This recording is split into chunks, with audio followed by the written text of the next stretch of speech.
ամենակարևոր հիմնասյունն է։ Վառ ապացույցը մեր պատմական շրջանի տարբեր հազարամյակների եւ ինչու ոչ նաեւ տասնամյակների շրջանում մեր կրոնական արժեքները եղել են մեր ինքնության պահպանության ողնաշարը եւ բոլոր գործողությունները հայ առաքելական եկեղեցու դեմ ներկայիս դրությամբ միտված են մեր ինքնությունը ոչնչացնելու, այսինքն հայ կերպարը, հայ մշակույթը, պատմությունը, ձեռք բերված հաջողությունները, ինչու ոչ նաեւ տառապանքները պարզապես ջնջելու։ Ես կասեի, որ այսօրվա արժևանքները ավելի շատ նման են նոր աղանդի ձևավորման, ես դրա մասին շատ եմ ասել, որին ես անվանում եմ հայդե, այսինքն հայ առաքելականը Յաթեղանի դարձի եկեղեցի եւ սրա ինչու եմ դա հատկապես շեշտում, որովհետեւ 4 սրբազանների կալանավորումը վեհապար Հայրապետին անպատիվ խոսքերով դիմելը առհասարակ այն քարոզչությունը, որը տարվում է Հայաստանի Հանրապետությունում, սա ոչ միայն չի բխում հայ կերպարից, այլ առհասարակ վտանգում է մեր ազգային անվտանգությունը։ Հետևաբար գործողությունները եկեղեցու դեմ, ինչպես նշեցի, մեր ինքնության դեմ ուղղված լուրջ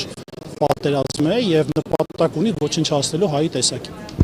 Պարոն Դավթյան, կասեք, մեր ձևով շարժումը ինչ տեսլական ունի Հայաստանում առկա տարբեր ոլորտային խնդիրների շուրջ։ Տեսեք, այս պայմանությամբ կարող եմ ասել, որ մեր հիմնական ուղերձները կառուցվում են 3 ճյուղերով՝ դիվանագիտություն, ուժեղ տնտեսություն եւ ուժեղ բանակ։ Դիվանագիտությունը ասվածի մեջ եթե կարճ ամփոփենք, բացվածքը շատ ավելի չերկարացնեմ, ապա բալանսավորված արտաքին քաղաքականություն, այսինքն մենք փորձելու ենք ոչ թե չարու բարու արտաքին քաղաքականություն տանենք, փորձելու ենք Հայաստանի շահը համահավասարեցնել, որը հիմա պարզապես գոյություն չունի, այլ պետությունների, այլ արտաքին ուժերի եւ թելադրող ուժերի հետ, ինչը եղել է մինչ այդ, այսինքն մեր մոտ կա լուրջ խնդիր Հայաստանի Հանրապետության ազգային շահը, պետական շահը ճիշտ ներկայացնելու միջազգային հանրությանը, առաջ մղելու մեր ժողովրդի շահը եւ այսօրվա դրությամբ մենք չունենք այնպիսի դիվանագիտություն, որը կապահովի Հայաստանի Հանրապետության ներկայանելիությունը արտաքին աշխարհում։ Եվ բանակցությունների շրջանում, որտեղ մենք տեսնում ենք Նիկոլ Փաշինյանը ջանասիրաբար ոչ թե վարում է դիվանագիտություն, այլ հանձնողականություն է վարում։ Ըստ երևույթին իր բոլոր գործողությունները ոչ թե նպաստում են Հայաստանի Հանրապետության դիվանագիտության բալանսավորմանը կամ օրինակ այլ շահերի պաշտպանությանը, այլ ընդհակառակը հանձնելով ամեն շրջանում մի բան հանձնելով իր մոտ կա պատկերացում, որ դա խաղաղություն է, բայց խաղաղությունը այդպես չի լինում։ Դա դիվանագիտության հիմնական այսօրվա ուղենիշը խաղաղության հաստատումն է։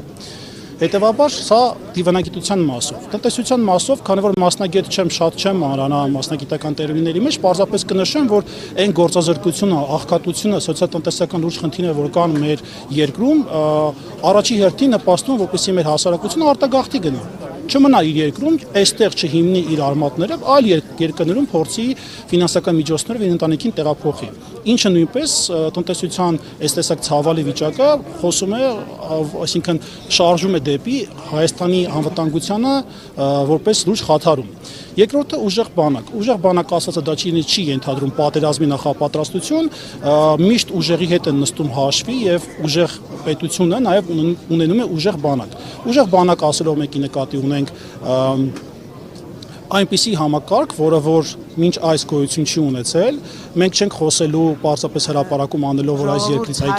այն զենքը գնեցինք, մյուս երկրից մյուս այլ զենք գնեցինք, ինքն PR-ով չենք զբաղվելու, մենք լուրջ աշխատանք ենք տանելու, ապահովելու ենք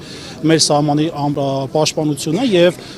զինվորի ոգու տոկունությունը, որովհետեւ այսօրվա պաշտպանական համակարգը դա պաշտպանական համակարգ չի, դա ողորմության համակարգ է։ Ալիևին խնդրում են, որ չպատերազմի, դրա փոխարեն հանձնում են տարածքներ, դիրքեր են զիջում։ Ես անգամ ունեմ իմ անձնական տեղեկատվություն, որտեղ օրինակ արգելված է զինվորին, ադրբեջանցի զինվորին նայելով, այսինքն հայացքների փոխանակումն է անգամ արգելված։ Սա ոչ թե բանակ է, այլ պարզապես Նիկոլի